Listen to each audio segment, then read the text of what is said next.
सॼी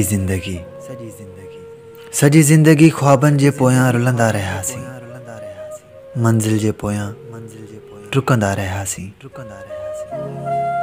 पर इहा ख़बर कान हुई त ख्वाब कॾहिं पूरा न आहिनि थींदा।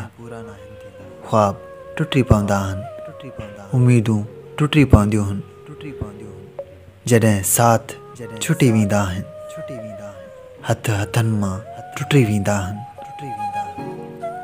पोइ मंज़िल मिले त बि छा, दुनिया जी का शइ नाहे वणंदी। उन्हीअ वक़्तु सिर्फ़ हिकिड़ो लफ़्ज़ यादि हूंदो आहे त बसि मौत अचे जो हिन अज़ाब वारी ज़िंदगीअ मां मुंहिंजी जान छुटे। विछोड़ो मौत खां वधि हूंदो आहे। मौत त हिकदमि बसि साह कढंदी आहे। विछोड़ो हर दम मारे ऐं जीआरे थो, हर महल हिकु नओं अज़ाब तैयार करे थो। सुबुह तोड़े शाम अखियुनि जी पिमड़ियुनि मां समुंड जारी रहे थो।